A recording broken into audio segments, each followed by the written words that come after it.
Mesdames et messieurs, bonsoir et bienvenue dans ce journal. Mais tout d'abord, les titres.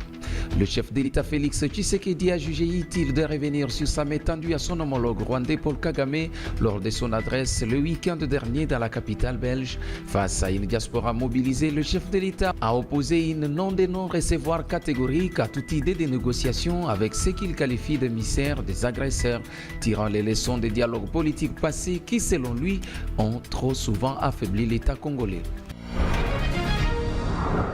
Au Kasaï central, la gestion du gouverneur Joseph Moïse Kamboulou suscite débat au sein de sa formation politique. Cette dernière a été rendue publique dans une déclaration officielle faite par la Fédération de l'Union pour la démocratie et le progrès social dans la ville de Kananga. Le parti présidentiel dénonce un manque de vision stratégique et une absence totale d'initiative structurante dans le chef du gouverneur. Et enfin, au Nord Kivu, il s'est constaté une paralysie partielle des activités ce matin dans la ville de Beni, causée par des manifestations spontanées lancées par les jeunes dans le but de protester contre l'activisme des combattants EDF et de la rébellion de l'AFCM 23. Fort malheureusement, cette manifestation a été étouffée par les forces de l'ordre car les auteurs de ces actions restent non encore identifiés. Tels sont les principaux titres, mesdames et messieurs, bienvenue dans ce journal.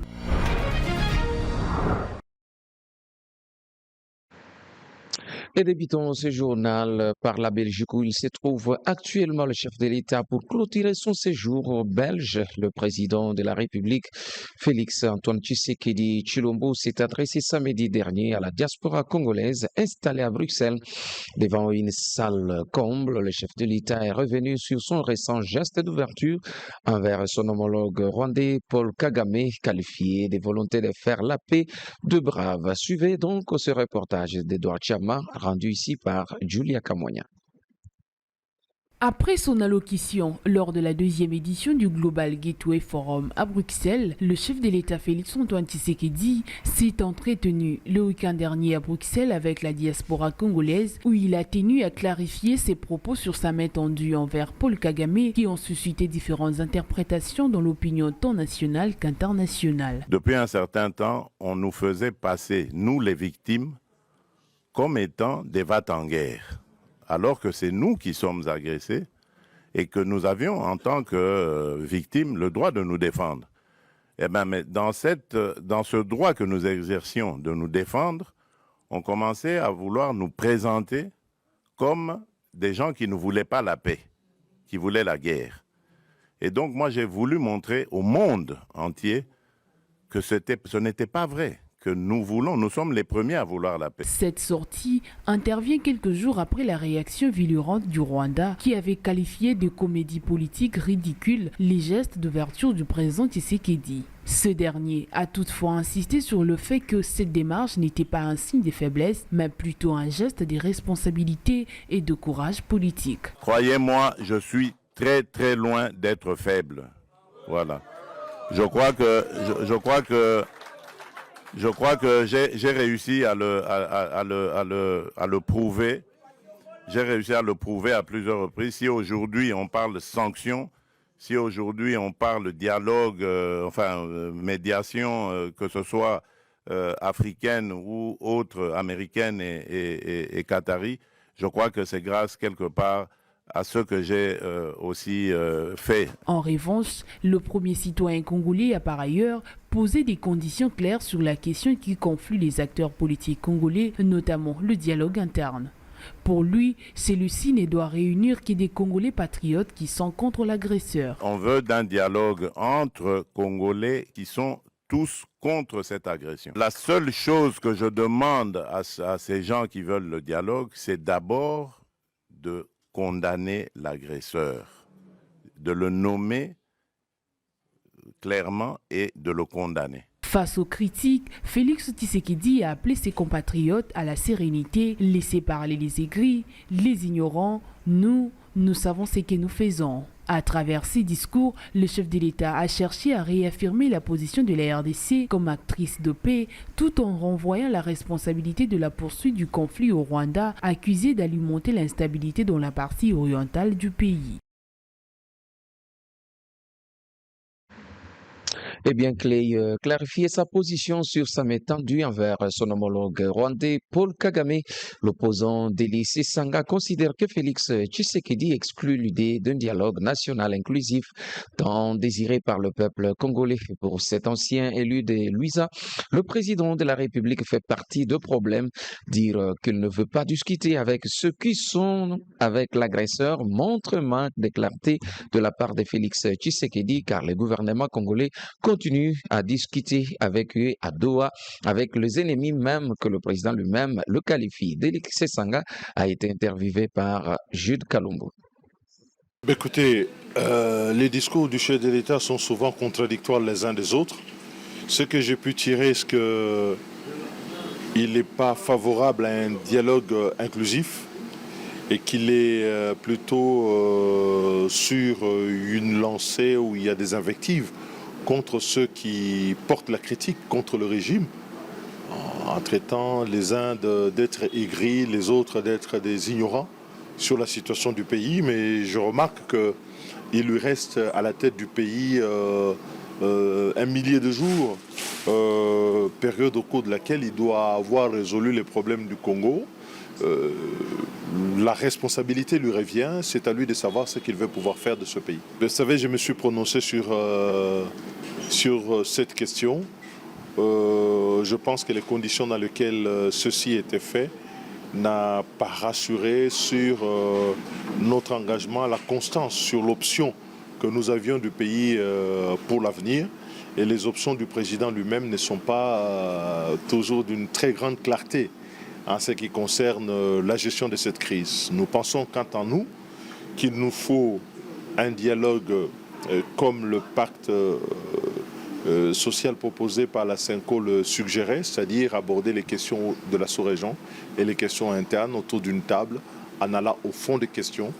Et le président lui-même fait partie des problèmes, il n'est pas une solution, il fait partie des problèmes, il doit pouvoir le comprendre pour que nous puissions solutionner. Bon, ça dépend de ce qu'il appelle le dialogue, parce que ceux qui collaborent avec les adversaires, ils discutent avec eux à Doha.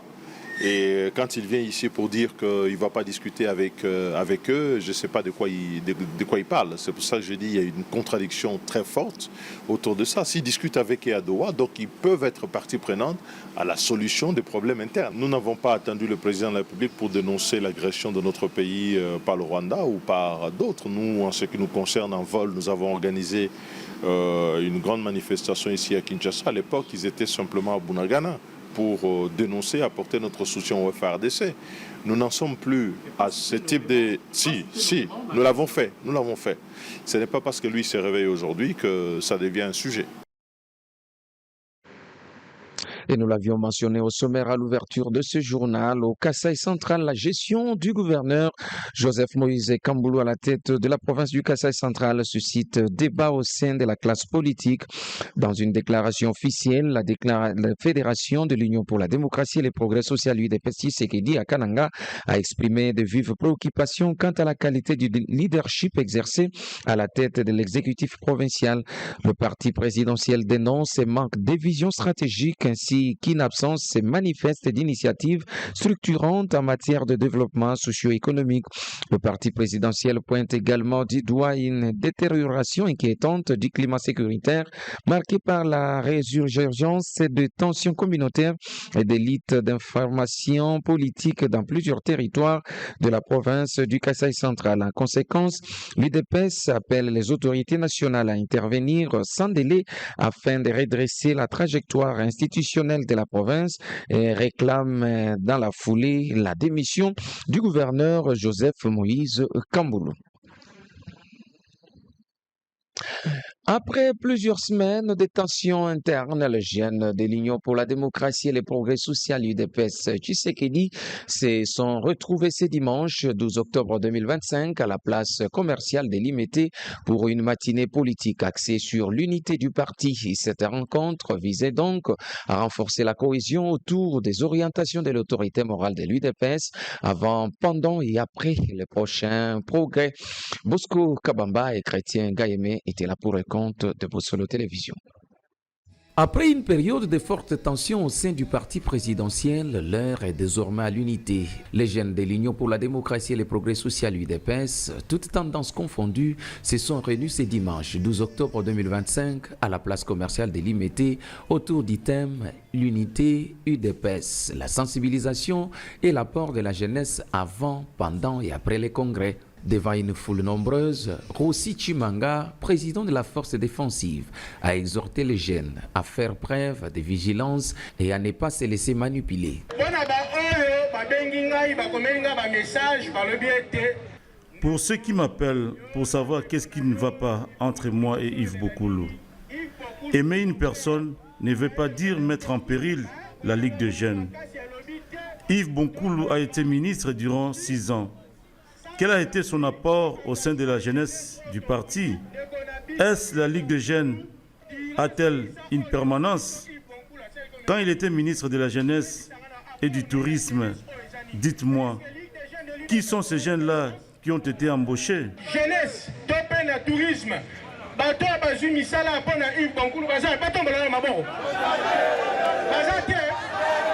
Parti de la 7e rue, les jeunes de l'UDPS ont marché jusqu'au siège du parti où Mbenga Mufilanga, secrétaire général adjoint de la force défensive, chargé de l'administration, a lu une déclaration officielle. Réunis au sein de la dynamique des jeunes de l'UDPS pour l'unité du parti, saluons avec une profonde considération l'initiative de son Excellence, Monsieur le Président de la République, Félix Antoine Tshisekedi Tshilombo, haute autorité de référence du parti, qui, par son engagement et sa détermination de mettre les filles et fils idéologiques du Sphinx de l'imiter ensemble, a pris une décision courageuse et responsable de rétablir l'ordre et la discipline au sein de notre cher parti UDPS.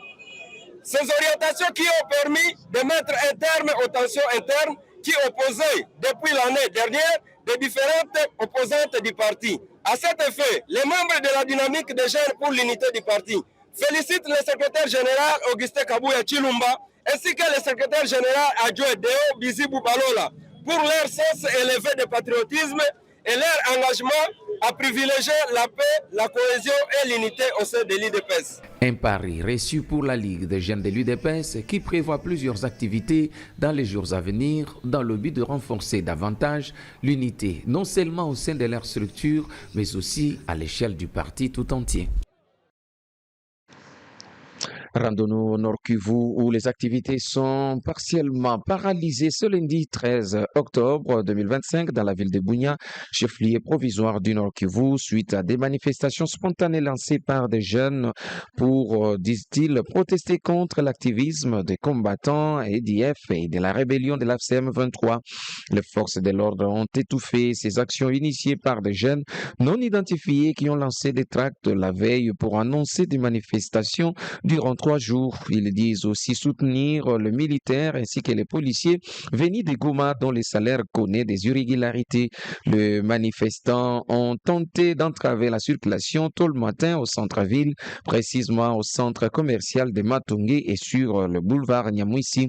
L'intervention rapide des forces a permis de dissuader ces agissements, a constaté le reporter d'actualité.cd.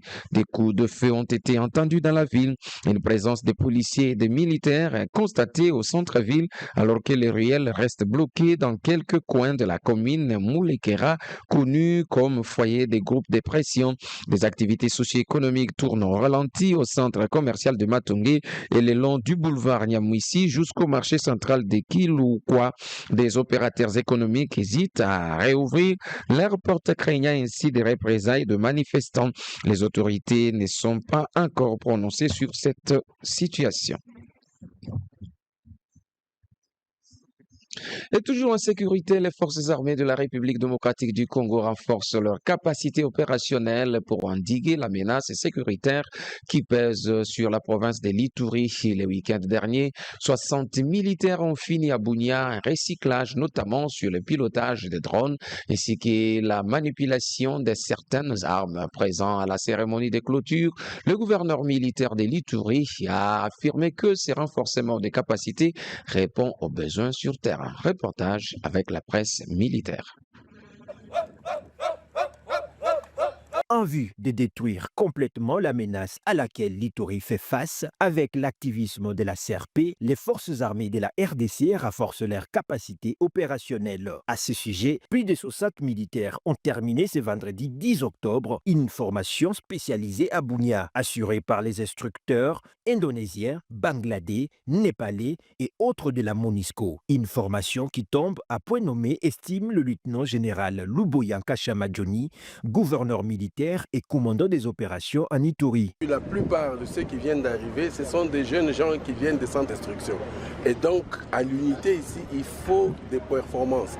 Il faut qu'ils deviennent plus professionnels. Nous, ensemble avec Bureau ici, nous avons organisé cette formation pour d'abord qu'ils s'acclimatent et puis qu'ils apprennent des nouvelles armes ou même qu'ils apprennent plus, qu'ils arrivent vraiment à bien contrôler, à bien, n'est-ce pas, effectuer leurs tirs et de sorte que cette menace soit vraiment détruite et anéantie. Cette formation s'ajoute à d'autres organisées il y a quelques mois et qui ont déjà fait leurs preuves, reconnaît le lieutenant-général Luboyanka Chamadjoni. Nous avions d'abord commencé par les forces spéciales.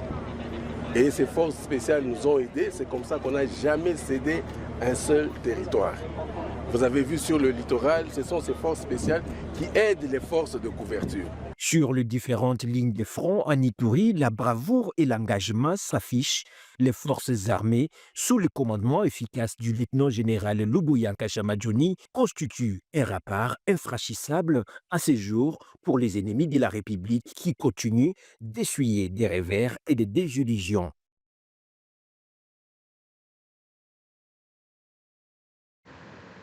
Et le comité de suivi des prix des produits pétroliers a procédé du 7 au 10 octobre dernier à la certification des pertes et manques à gagner des sociétés pétrolières opérant en République démocratique du Congo pour les 2 premiers trimestres de l'année 2025. Ces travaux menés au sein du ministère de l'économie nationale ont abouti à la validation de montant total de 15 milliards 972 221 millions de dollars américains. Bosco Kabamba pour plus de précisions.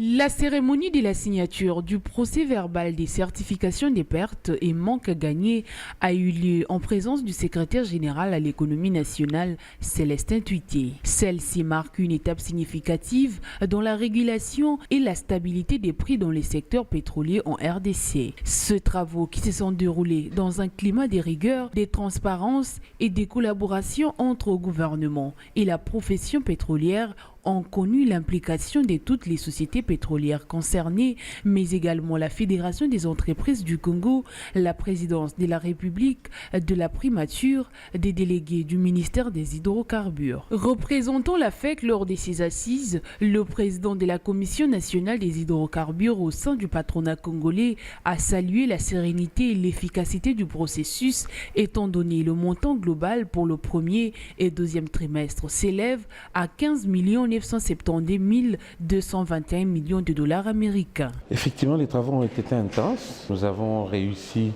à sortir de toutes les difficultés et de tous les écueils que nous avons eu à rencontrer. Donc, nous avons réussi à sortir de ces travaux ce que nous cherchions. Nous avons pu, pour une fois, en un temps record, certifier T1, T2. Nous sommes plutôt satisfaits et nous remercions Son Excellence le Vice-Premier ministre, sa volonté de son action très active afin que nous puissions arriver à cela. Au nom des pétroliers nationaux, Joseph Makondo Maboko s'est dit satisfait du bon déroulement des travaux. Participer à des travaux, c'est d'abord un sujet de joie, surtout que nous travaillons pour le compte de notre pays. Nous avons commencé depuis le mardi. Nous étions dans le comité de suivi des prix des produits pétroliers qui ont abouti au second jour à la modification des prix à la pompe. Et nous avons continué ces travaux par rapport à la certification des pertes et manques à gagner des sociétés pétrolières pour la période T1 et T2 2025. Nous avons travaillé intensément et les choses ont évolué très positivement. Tous les pétroliers sont très contents de la manière dont ces assises ont eu lieu et telles qu'elles ont été dirigées. Et nous savons que si ça doit continuer dans des conditions pareilles, nous ne serons plus marginalisés, nous allons travailler dans de bonnes conditions. Rappelons qu'après avoir baissé sensiblement l'enveloppe due aux sociétés pétrolières, l'objectif du ministère de l'économie nationale est d'atteindre 0 perte et manque à gagner dans les jours à venir. Et toute autre chose, dans le cadre du programme national de formation au métier du numérique du ministère de la Jeunesse, vient de signer un partenariat avec la société de télécommunications RTL RDC pour former 250 000 jeunes Congolais aux compétences digitales. Les bénéficiaires seront formés dans plusieurs domaines stratégiques tels que la technologie de base, la cybersécurité, la science des données, la programmation, la transformation digitale ainsi que des compétences transversales telles que l'anglais technique ainsi que l'initiation à l'entrepreneuriat. Julia Kamanya et Jérôme Lozolo. Dans le cadre du programme national des formations numériques, la ministre de la Jeunesse et de l'Éveil patriotique, Grassimi Coutinho, a signé le week-end dernier un protocole d'accord avec la société des télécommunications RTL RDC. La cérémonie s'est tenue à l'hôtel Hilton de Kinshasa en présence de plusieurs partenaires du secteur de l'éducation et du numérique. Cet accord vise à former 2500 jeunes Congolais aux compétences digitales, un domaine désormais incontournable dans un monde en pleine transformation technologique. Le programme ambitionne de doter la jeunesse de savoir-faire concrets pour accéder aux métiers d'avenir, favoriser l'entrepreneuriat numérique et renforcer leur autonomie économique. Selon la ministre Grassimi Coutinho, cette initiative marque une étape clé pour la jeunesse congolaise et traduit la volonté du gouvernement de transformer les défis du chômage et du sous-emploi en véritables opportunités de développement. Sous la haute impulsion du chef de l'État, son Excellence Félix Antoine Tshisekedi Tshilombo, notre pays s'est engagé dans une dynamique claire et résolue. Bâtir un Congo moderne, connecté et compétitif, où la jeunesse est placée au cœur du développement national. C'est dans cet esprit qu'a été signé à New York un protocole d'accord historique entre le ministère de la Jeunesse, Cisco et Cibation, portant sur la formation de 250 000 jeunes Congolais au métier du numérique. Réseau informatique, cybersécurité, data science, système d'exploitation, programmation, transformation digitale, anglais technique et entrepreneur. Ce programme constitue le programme national de formation numérique, pilier central de notre stratégie d'autonomisation et de montée en compétences de la jeunesse congolaise.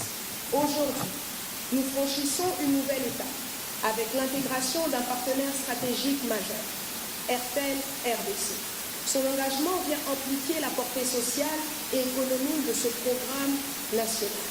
À travers ce partenariat, RTL RDC s'engage à offrir un accès Internet gratuit pendant 5 ans à tous les jeunes bénéficiaires de la formation. Cette collaboration publique-privée s'inscrit dans la vision du gouvernement congolais de faire du numérique un levier de croissance et d'inclusion sociale au service du développement durable du pays.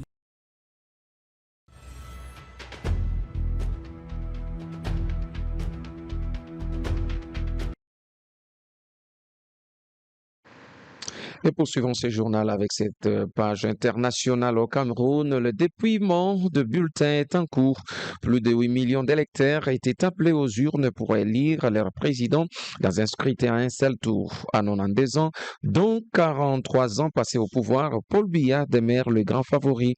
Doyen des chefs d'État en exercice dans le monde, il s'est présenté sous les signes de la stabilité ainsi que de la continuité. Face à lui, 11 candidats parmi lesquels son ancien ministre Issa Bakari, dont la campagne inattendue et populaire s'est tenue dans un contexte de difficultés économiques et sociales marqué par les services publics jugés insuffisants. Un dispositif de 55 000 observateurs, dont ceux de l'Union africaine, a été déployé. Plusieurs plateformes ont entrepris de compiler les résultats de manière indépendante.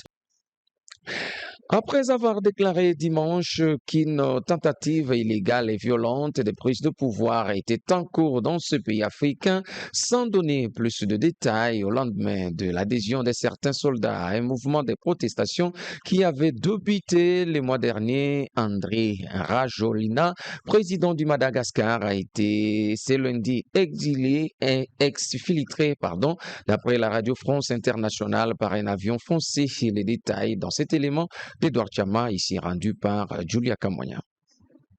Les soldats d'une unité d'élite qui avaient contribué à l'accession au pouvoir du président Andry Rajoelina lors du coup d'État de 2009 ont appelé leurs camarades à désobéir aux ordres et à soutenir les manifestations menées par la jeunesse. Ces mouvements de protestation entamés le 25 septembre représentent les plus grands défis pour le régime de Rajoelina depuis sa réélection en 2023. Inspirées par les mobilisations de la génération Z au Kenya et au Népal, ces manifestations ont débuté en réaction aux pénuries d'eau et d'électricité. Elles se sont rapidement intensifiées. Les manifestants réclament désormais la démission du président, des excuses pour des violations policières, ainsi que la dissolution du Sénat et de la commission électorale. Selon les Nations Unies, le trouble en fait au moins 22 morts et une centaine de blessés depuis septembre. Le gouvernement malgache conteste autrefois ces chiffres. Andry Rajoelina a affirmé ces mois-ci que 12 personnes avaient perdu la vie lors des manifestations. Dans un communiqué publié sur les réseaux sociaux officiels de la présidence, le bureau du chef de l'État a condamné fermement les tentatives de déstabilisation et a appelé toutes les forces du pays